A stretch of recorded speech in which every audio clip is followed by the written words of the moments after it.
Perkenalkan, nama saya Brigda Devretes dari kelas 6B. Di sini saya akan menjelaskan UMKM yang saya bawakan, yaitu Ohara Sushi. Di sini saya akan menjelaskan latar belakang secara singkat dari UMKM Ohara Sushi. Ohara Sushi merupakan usaha kuliner yang bergerak di bidang makanan Jepang yang berlokasi di Rumah 3, Kecamatan Teluk Ambon. Ohara Sushi berawal dari ide sederhana pemiliknya yang memiliki kecintaan terhadap makanan Jepang serta melihat viralnya makanan khas Jepang ini. Dengan modal awal yang terbatas, Ohara Sushi memulai usahanya sebagai layanan rumahan atau home based dengan sistem perorderan melalui WhatsApp dan Instagram. Seiring berjalannya waktu, Ohara Sushi berhasil membangun basis pelanggan setia dari kalangan mahasiswa dan pekerja kantoran. Usaha ini berkembang melalui strategi promosi mulut ke mulut, media sosial sebagai alat pemasar utama. Namun seiring dengan meningkatnya persaingan di bidang kulineran perubahan perilaku konsumen yang semakin digital, Ohara Sushi mulai menghadapi beberapa tantangan seperti penurunan jumlah pesanan, keterbatasan kapasitas produksi, dan kurangnya inovasi produk. Melihat kondisi tersebut, diperlukan langkah strategis dan perencanaan yang lebih matang untuk membawa Ohara Sushi naik ke level berikutnya. Tujuan dari analisis ini yaitu mengidentifikasi kesenjangan antara kondisi aktual Ohara Sushi dengan kondisi yang diharapkan agar dapat berkembang dan bersaing di pasar kuliner yang semakin kompetitif.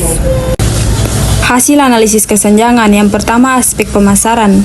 Melihat kondisi saat ini mengandalkan promosi dari mulut ke mulut, kondisi yang ideal adalah strategi pemasaran dengan menggunakan content planning.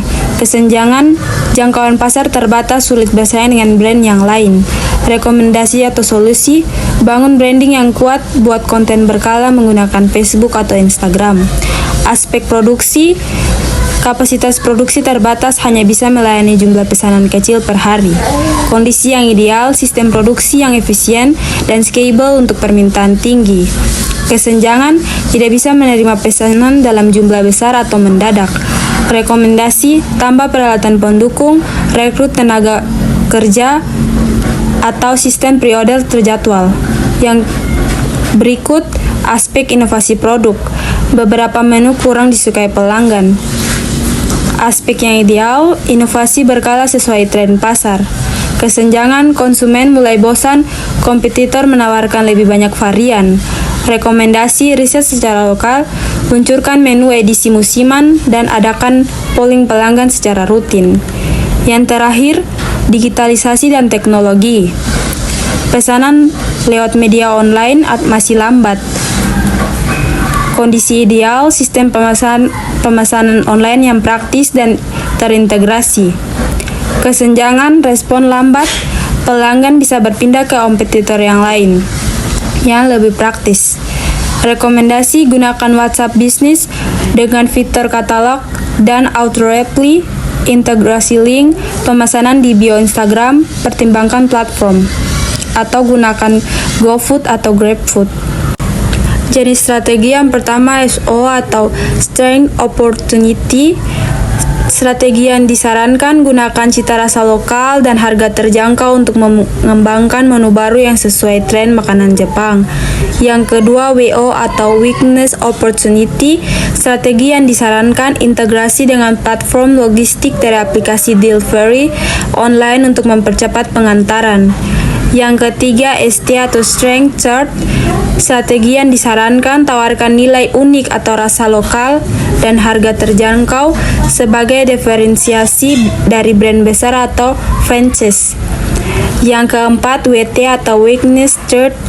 Strategi yang disarankan, revisi sistem operasional dan rekrut bantuan paruh waktu saat peak time untuk mengurangi waktu pengantaran yang lambat. Faktor internal yang dimiliki yaitu cita rasa yang disesuaikan dengan lidah lokal, harga terjangkau, sudah memiliki basis pelanggan loyal, promosi aktif di media sosial, kapasitas produksi terbatas, minim inovasi produk, waktu pengantaran lumayan lambat. Sementara faktor eksternal, makanan Jepang masih tren dan digemari. Perkembangan platform delivery online, dukungan program pemerintah terhadap UMKM, kemajuan teknologi digital, persaingan semakin ketat dari brand lokal maupun franchise, perubahan selera dan tren makanan cepat berubah, kenaikan harga bahan baku, dan ketergantungan pada platform digital.